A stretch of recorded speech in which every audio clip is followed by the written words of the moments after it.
In the name of Allah, the greatest, the most high. Allah has overjoyed you are my only one true love.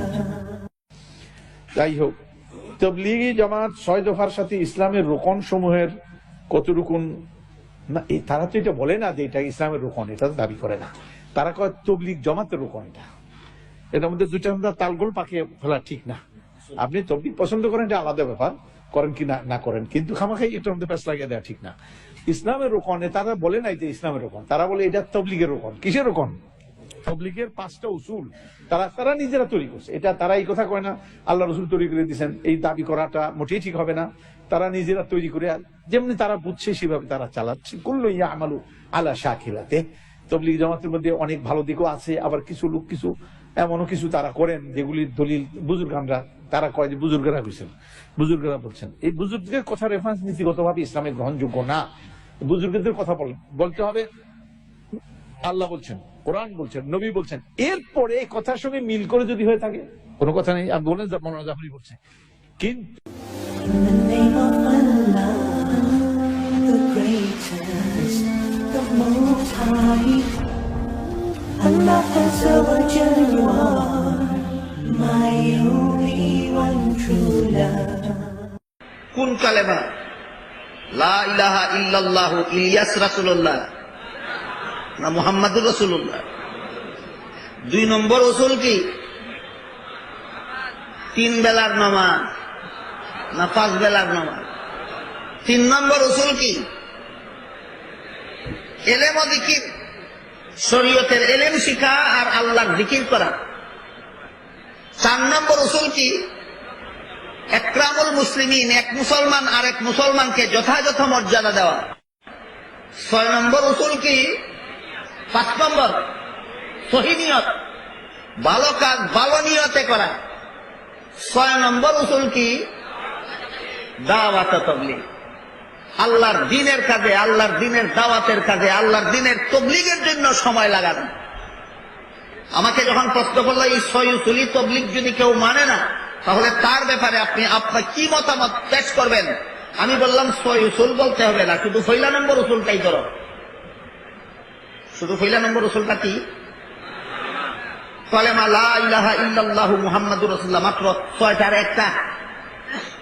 6টা না মানলে কি হবে তুমি পরে বলবা, আগে বলো 6টার একটা। প্রথমটা যদি মানে না, তাহলে তার ব্যাপারে বাহাস অনুষ্ঠানের মাধ্যমে ফয়সালা করতে হবে না। সারা দুনিয়ার সমস্ত মুসলমানে জানে 6 উসুলের প্রথম উসুল কলেমা। যে মানে না সে মুসলমান থাকতে পারে না।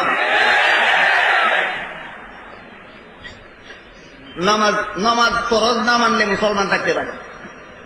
কি বলে? 2 নম্বর উসুল কি? নামাজ ফরজ না মানলে মুসলমান থাকতে পারে। ইলম শিক্ষা করা ফরজ না মানলে মুসলমান থাকতে পারে। আল্লাহকে স্মরণ রাখা ফরজ না মানলে মুসলমান থাকতে পারে? থাকতে পারে না। কাজেই এটা ইলিয়াসি তাবলীগ নয়, এটা ইসলামী তাবলীগ। লা ইলাহা ইল্লাল্লাহু মুহাম্মাদুর রাসূলুল্লাহর তাবলীগ ইলিয়াসি না ইসলামী? 5 বেলার ফরজ নামাজের তাবলীগ ইলিয়াসি না ইসলামী? ইলম শিখার তাবলীগ, আল্লাহর জিকির করার তাবলীগ ইলিয়াসি না ইসলামী? মুসলমানকে যথাযথ মর্যাদা দেওয়ার তাবলীগ ইলিয়াসি না ইসলামী? ভালো কাজ ভালো নিয়তে করার তাবলীগ ইলিয়াসি না ইসলামী? আল্লাহর দ্বীনের দাওয়াত ও তাবলীগের দায়িত্ব পালন করে শ্রেষ্ঠ নবীর শ্রেষ্ঠ উম্মত হওয়ার মর্যাদা লাভ করা ইলিয়াসি না ইসলামী? কাজে একটাও ইলিয়াসি নয়, সবগুলি ইসলাম।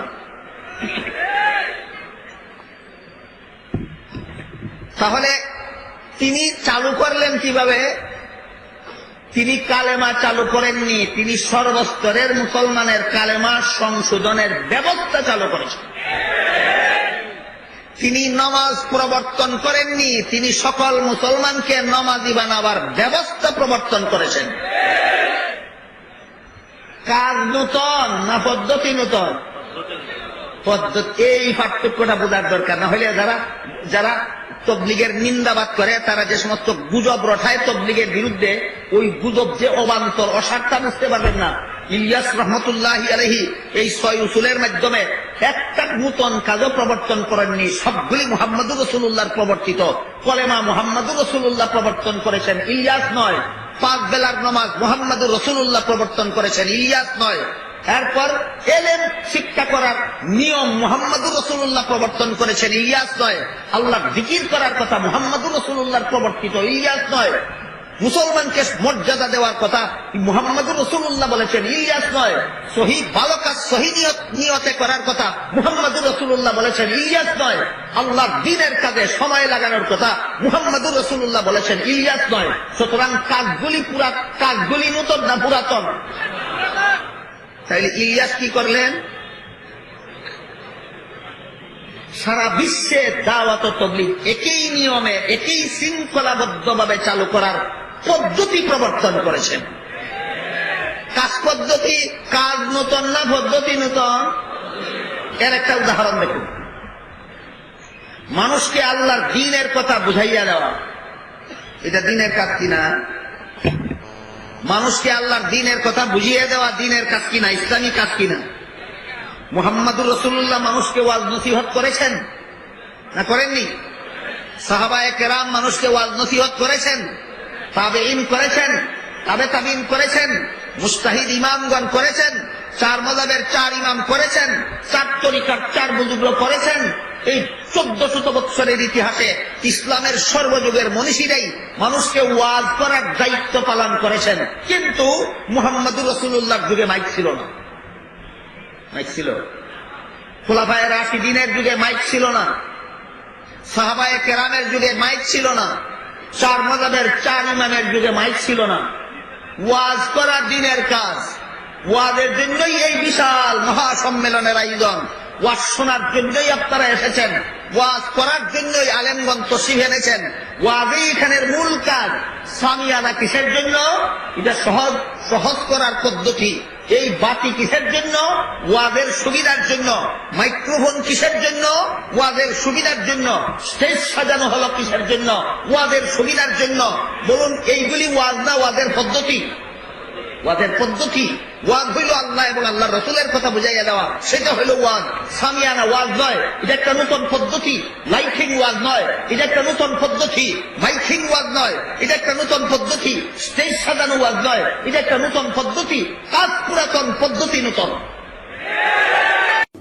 In the name of Allah, the greatest, the most high. Allah Azza wa Jalla, you are my only one true love.